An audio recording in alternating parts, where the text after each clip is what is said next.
இன்னைக்கு நம்ம ஸ்க்ரீன்மேட் சேனலில் டைரக்டர் பிரவீன் நாராயணன் இயக்கத்தில் ரிலீஸ் ஆயிருக்க JSK Janaki versus the state of Kerala படத்தை பற்றி பார்க்க போகிறோம்.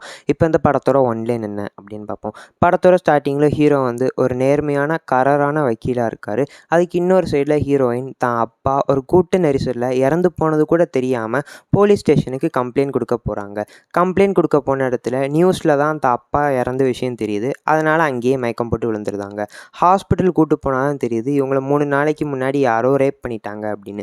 போலீஸ் ரேப் பண்ணது யாருன்னு விசாரிக்கும் போது பேக்கரியில் வேலை பார்க்குற 2 பசங்களை அரெஸ்ட் பண்ணியிருந்தாங்க. ஸோ அவங்களுக்கு சாதகமாக ஹீரோ வாதாடி ஹீரோயினை தோக்கடிச்சு அந்த கேஸையுமே டிஸ்மிஸ் பண்ணியிருந்தாங்க. ஸோ இதுக்கப்புறம் என்னாச்சு, ஹீரோ பண்ணது சரியா, அந்த உண்மையான கிரிமினல் யார், இதுக்கப்புறம் என்னாச்சு அப்படிங்கிறத இந்த படத்தோட மொத்த கதையே. கேஸ்டிங்கை பொறுத்த வரைக்கும் சுரேஷ் கோபி அவர் தான் இந்த படத்தில் வக்கீலாக நடிச்சிருக்காங்க. அப்புறம் அந்த ரேப் சர்வேவராக அனுப்பாமா நடிச்சிருக்காங்க. இது போக நடித்த எல்லாருமே ரொம்பவே சூப்பராக நடிச்சிருந்தாங்க. அதுலேயும் குறிப்பாக அந்த இன்ட்ரோ சீனே அவ்வளோ சூப்பராக இருந்துச்சு. அதாவது என்னன்னா, ஹீரோ என்ன தான் கிறிஸ்டினாவே இருந்தாலும் அந்த சர்ச் ஃபாதர் பண்ண தப்புக்கு சாதகமாக நிற்காமல் இருக்கிற சீன் ஆகட்டும், அப்புறம் அந்த 2 பசங்களுக்காண்டி வாதாடுற சீன் ஆகட்டும், இது எல்லாமே அவ்வளோ சூப்பராக இருந்துச்சு. இந்த படத்தோட மிகப்பெரிய பாசிட்டிவாக என்னென்னா, இதை ஒரு ஹீரோ சென்ட்ரிக் படமாக எடுக்காமல் எல்லா கேரக்டருக்கும் ஸ்பேஸ் கொடுத்து அதுக்கேற்ற மாதிரி எங்கேஜ் பண்ணுற வகையில் ஸ்க்ரீன் பிளேவை அமைச்ச விதத்தில் தான் சொல்லணும்.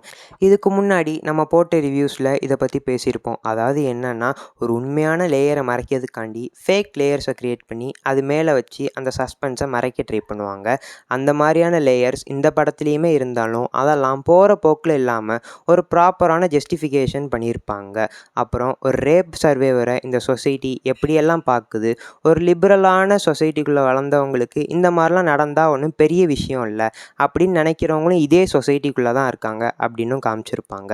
படத்தோட ஃபர்ஸ்ட் ஹாஃப் எங்கேஜிங்காக போன அளவுக்கு செகண்ட் ஹாஃபும் போயிருந்தா இது ஒரு நல்ல படம் அப்படின்னே சொல்லியிருக்கலாம்.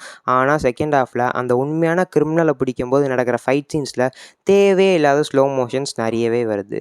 அதெல்லாம் கொஞ்சம் ட்ரிம் பண்ணியிருந்தா இந்த படம் இன்னுமே நல்லா வந்திருக்கும். இப்போ இந்த படம் தியேட்டர்ஸில் ரிலீஸ் ஆகிருக்கு. ஃப்ரீயாக இருந்தால் போய் பாருங்கள். தேங்க்யூ.